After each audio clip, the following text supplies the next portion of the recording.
বগুড়ার দুপচাঁচিয়ায় বাড়িতে ঢুকে গৃহবধূ উম্মে সালমা খাতুনকে হত্যার পর লাশ ফ্রিজে রাখার ঘটনায় গ্রেফতার ৩ আসামি অভিন্ন স্বীকারোক্তি দিয়েছেন। প্রাথমিক জিজ্ঞাসাবাদে তারা ভাড়া বাড়িতে অনৈতিক কাজে বাধা পেয়ে গৃহবধূকে হত্যায় জড়িত থাকার কথা স্বীকার করেছেন।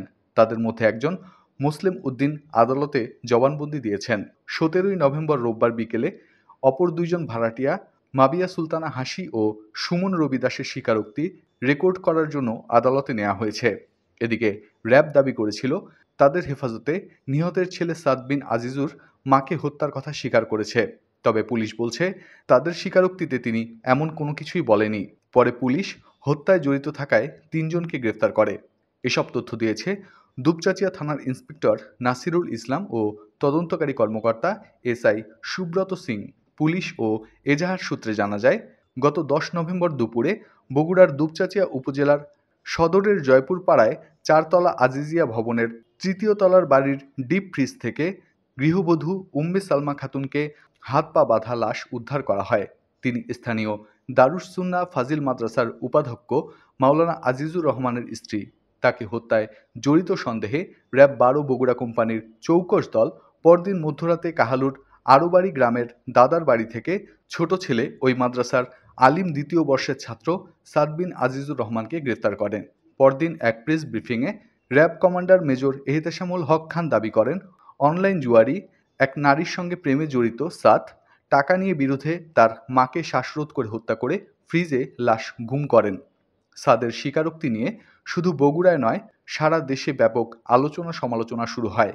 এ বিষয়ে নিহতের বড় ছেলে নাজমুস সাকিব দুপচাঁচিয়া থানায় অজ্ঞাতদের বিরুদ্ধে হত্যা মামলা দায়ের করেন। পুলিশ সাদকে আদালতে হাজির করে ৩ দিনের রিমান্ডে নেয়। দ্বিতীয় দিন ১৪ই নভেম্বর সাদ পুলিশকে চাঞ্চল্যকর তথ্য দেন। র্যাব তার কাছে মিথ্যা স্বীকারোক্তি আদায় করেছে। জিজ্ঞাসাবাদে পুলিশ জানায়, বাড়িতে অনৈতিক কাজে বাধা দেয়ায় ৩য় তলার ভাড়াটিয়া মাবিয়া সুলতানা হাসি ও তার সহযোগী মুসলিম উদ্দিন ও সুমন রবি দাসের সহযোগিতায় উম্মে সালমা খাতুনকে হত্যা ও ফ্রিজে লাশ গুম করে। যাওয়ার আগে তারা সালমার ২টি মোবাইল, বাড়ির ইন্টারনেট রাউটার ও গেটের চাবি নিয়ে যায়। এছাড়া ঘটনাটি ডাকাতি তার প্রমাণ হিসেবে কুড়াল দিয়ে আলমারিতে আঘাত ও ঘরের জিনিসপত্র তছনছ করে। এর পরিপ্রেক্ষিতে পুলিশ রাতভর অভিযান চালিয়ে হত্যাকাণ্ডে জড়িত বাড়ির ৩য় তলার ভাড়াটিয়া মবিয়া খাতুন এবং তার ২ সহযোগী মুসলিম উদ্দিন ও সুমন রবি দাসকে গ্রেফতার করে। তাদের হেফাজত থেকে মোবাইল, রাউটার ও চাবি উদ্ধার করা হয়। মামলার তদন্তকারী কর্মকর্তা এসআই সুব্রত সিং জানান, মুসলিম উদ্দিন শুক্রবার সন্ধ্যায় বগুড়ার সিনিয়র জুডিশিয়াল ম্যাজিস্ট্রেট মেহেদী হাসানের আদালতে স্বীকারোক্তির জবানবন্দি দিয়েছেন।